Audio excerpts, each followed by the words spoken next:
Hey there. This is an introduction at a very high level to pelvic innervation.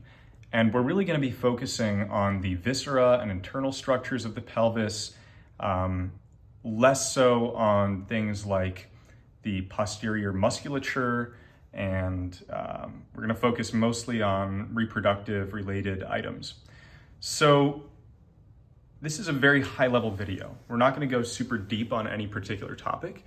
The goal of it is to give you more of an introduction to how innervation works at a high level. And apologies for any shaky camera work. First of all, let's start at a really high level and review what's mapped out here. So the important thing to note is that we have two big plexes. And actually we have three, but I'll get to that a little bit later. There is the pudendal plexus and the inferior hypogastric plexus. These sometimes go by other names like pelvic plexus, but we'll use these names today. The important high-level note is that the sacral plexus supplies the pudendal plexus, also supplies a lot of musculature, including the sciatic nerve, which is important if you're studying anatomy of the legs. Then there's the inferior hypogastric plexus. This is actually two plexuses, plural, and we'll go into that a little bit later and how they branch. So let's start at a really high level. On the left side, this is your spine. So you've got T10 down to C0, which is your coccyx. All right, so we've got, again, thoracic, lumbar, sacral, coccyx. Now let's look at the sacral plexus. The sacral plexus is going to supply all of these nerves up here that you can see. So your superior gluteal nerve, inferior gluteal nerve, your posterior cutaneous femoral nerve, your sciatic nerve, which has its own many branches and is one of the largest in the human body. And then the sacral plexus will also sort of directly supply the quadratus femoris muscle, the obturator internus muscle, and the piriformis muscle. So you can see those are directly innervated muscles, and then up here we've got further nerves that supply other musculoskeletal structures. We're not going to talk about these as much, but you can see where they're innervated from. The important note is that this is basically all somatic. Everything out of the sacral plexus for today's purposes is going to be somatic innervation. Now, the important part for pelvic is that down here we have S2 to S4. And then we've got a pudendal plexus. The pudendal plexus kind of affixes itself to the piriformis muscle. Really, it's the sacral plexus that does that. And then the pudendal plexus branches out into the inferior rectal nerve and the perineal nerve, and it directly goes over to supply most of the muscles of your pelvic floor. So you'll see those are your levator ani muscles, your superior transversalis perineal muscle, your deep transversalis perineal muscle, your bulbospongiosus muscle, ischiocavernosus muscle, external anal sphincter muscle, and your urethral sphincter. And all of this is going to be innervated from S2 through S4. Then the inferior rectal nerve is going to supply the inferior part of, or innervate the inferior part of the rectum. And your perineal nerve is going to further branch and supply innervation to your posterior scrotal, or in females, labial nerve, in males, the dorsal penis nerve, in females, the clitoris nerve, and in males, the prostatic urethral nerve, and in women, the vaginal nerve. And that's pretty much what the sacral plexus does. Of course, there's a lot to go into and exactly how these innervations work and where the branches lie in an anatomical model. And because we're keeping this high level, we're not going into that today. All right, now we're gonna go on to the inferior hypogastric plexuses, plural. I wanna show you an important thing. So I'll rotate this board a little bit first. And you're gonna see here the high-level illustration of the pelvic nerve plexes. So basically, this is your spine. I know it's not beautiful. And I've kind of mixed it up there with the aorta, which splits into the external and internal iliac arteries. But the key point here is that we've got a sympathetic trunk, which kind of goes all the way up into our lumbar and thoracic spine. And then we've got an aortic plexus. And then that aortic plexus feeds what's called our superior hypogastric plexus. And what you'll note here is that the superior hypogastric plexus occurs right around where your aorta splits into the two common iliac arteries. All right, so then we go down here a little bit more and we see two things. One, this is your sacrum, that blue part. Not beautifully illustrated, but should at least give you the general picture. And then we've got these two branches of the superior hypogastric plexus. All right, so you'll note that these two down here are the inferior hypogastric plexuses, and they kind of sit on both sides of the pelvis, kind of on either side of the bladder or uterus. And then the sacrum has these little holes in it, which supply the sacral plexus along with some nerves that kind of pull down from L4 and L5. And the way that looks from a sagittal view on a cadaver is really roughly illustrated here. You can look up sagittal view of sacral plexus if you want to see a little bit more about how that looks in reality. The L4 and L5 kind of pull down. This goes down, is hidden by some of your other pelvic musculature there. And then on the side, you've got your iliolumbar joint, and that's where the lumbar spine joins with the sacral spine. And you'll see we have S1 through S5, and then down here we've got C0, which isn't mentioned on this illustration. But high level, excluding C0 here, the schematic of the sacral plexus is that we've got L4 through S4. It's not so important for what we're talking about today, but there are dorsal and ventral branches, and there's dorsal branches for L5 through S2, I believe. Fact check me on that. And then there's kind of three possible paths that sacral nerves can take out of the pelvis. And so one is that those sacral nerves are going to branch out to the piriformis,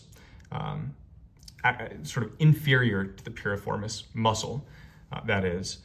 The other one is that they'll go sort of directly into the pelvis, and that's most of what's going to innervate the pelvic muscle and viscera, and also what we talked about with the pudendal plexus. And then the other one is that we'll loop out through the greater sciatic foramen, if you know where that is, and re-enter through the lesser sciatic foramen. All right, and that is going to supply some of the lateral pelvic and perineal structure. But that's high level sort of what the sacral plexus is and where it lies. And so you've got this orientation now, hopefully, of the sympathetic trunk, of your spine, and of course, this view, we're looking at the body from front anteriorly. And we can see that sacral plexus is there in the back. So the anterior surface of the sacral plexus is where those nerves are going to branch out from. Again, that you'll see here sagittally and here from an anterior perspective. All right, so that's the sacral plexus, and those are the important structures that it innervates. You can go much more deep into exactly what this innervation does, but the important thing is to know is that it's somatic, okay? So everything sacral is somatic once again. Now, on to the superior hypogastric plexus. The superior hypogastric plexus, again, which sits kind of sideways, but up here around where the aorta branches into the two iliac branches, is supplied by L1, L2, and L3. Also supplied by parts of T2 and L2, which kind of comes down the sympathetic trunk to enter that plexus. And those T10 to L2 are usually considered lumbar splanchnic nerves, which enter the superior hypogastric plexus. Then the superior hypogastric plexus splits into two, and it supplies two of these inferior hypogastric plexuses down in the pelvis. And what's important to note here is that basically all of the superior hypogastric plexus and the pelvic splanchnic nerves, and therefore the inferior hypogastric plexus, are autonomic. So they're parasympathetic or sympathetic innervation. But what's interesting is you'll note here that the pelvic splanchnic nerves are mostly parasympathetic, whereas the superior hypogastric plexus supplies mostly sympathetic innervation. And then now that we have these inferior hypogastric plexuses down in the pelvis, that is going to branch out and supply a few different areas. So one note, for example, sometimes you'll see the prostatic nerve instead of prostatic plexus. It all gets a little messy down in the pelvis. But in males, we're going to have a prostatic plexus. And that prostatic plexus is roughly going to supply the prostate gland, base of the bladder, seminal vesicles, and penile erectile tissue. And it's going to do that mostly sympathetically and parasympathetically, except for the seminal vesicles. And the seminal vesicles, if you remember the mnemonic point, squeeze, and shoot, for point being erection, squeeze being emission, and then shoot being ejaculation, that is why the seminal vesicles are sympathetic innervation. Point, squeeze, and shoot refers to parasympathetic, sympathetic, sympathetic. So erection is parasympathetic, and then the other two, emission and ejaculation, are sympathetic. But that's the prostatic plexus. In females, we'll have the uterovaginal plexus, which is going to supply sympathetic and parasympathetic innervation to our ureters, vagina, and uterus. Sometimes they're also considered separate plexes for the or plexuses for the vagina and the uterus. In older literature, you might see a vaginal plexus or a uteric plexus. But in newer literature, it's basically all combined into a uterovaginal plexus.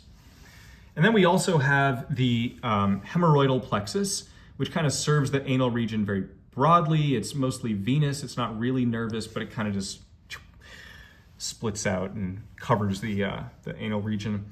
We've got our vesicle plexus, and our vesicle plexus is going to supply sympathetic and parasympathetic innervation to our urinary bladder and that detrusor muscle. So if you think of rest and digest versus fight or flight being parasympathetic and sympathetic, the urinary bladder is going to contract when you're sympathetically active, when you're in that fight or flight mode.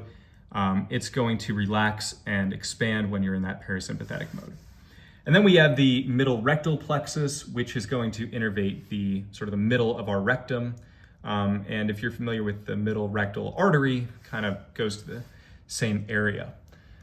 The last thing we have on here is our coccygeal plexus. I'm not really going to go into this. You can look it up if you want. It innervates some areas around the coccyx and is responsible for some somatic feeling, but not as important. We are going to go up just very briefly and note that if you are asked questions about things like the innervation of the perineal area, that is pretty much all going to be sacral and somatic.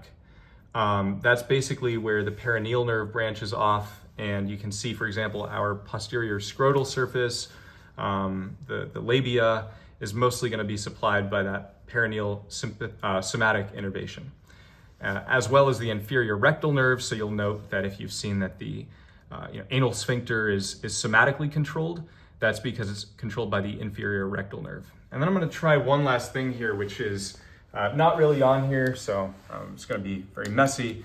But say that we've got our rectum here, beautiful drawing, I know. There's a line around here which is often called the pectinate line. And the pectinate line has a lot of clinical significance because below the pectinate line, as we just went over, you're going to have mostly somatic innervation. And above the pectinate line, you're going to have mostly autonomic innervation. So it's going to be ANS. All right. And the clinical significance here is that somatic innervation is very direct pain. So if a patient is feeling, for example, pain from hemorrhoids, it's probably going to be below the pectinate line because that's somatic, it's very direct, they can locate it very easily. Pain that's above the pectinate line is autonomically innervated, and therefore you're just going to feel a more dull pain. It's harder to locate, might not feel pain at all. But the pectinate line has many important correlates also in terms of blood supply, histology, endoderm, ectoderm, what have you. For the case of innervation, the important thing is just below it is somatic and above it is autonomic. And so I hope that makes sense in the context of what we just went over here in terms of the inferior hypogastric plexuses versus the sacral plexuses. Think of it more like, again, sacral is going to be everything somatic. It's going to be, mostly lower down here. And then in males, we're going to have external genitalia. You can think of that being somatic as well. Broadly, there's some exceptions. But that is the clinical significance of a lot of what we talked about here. All right, this video went much longer than I thought it would, and I'm sure that I can improve my wording. I hope you were able to watch it on 2x speed. But really, I hope this gives you a much better overview of kind of the general structure of pelvic innervation and how it works. In the comments here or in the description of the video, I will attach a spreadsheet which includes some kind of high-level information on some of these innervations and precisely what their functions are.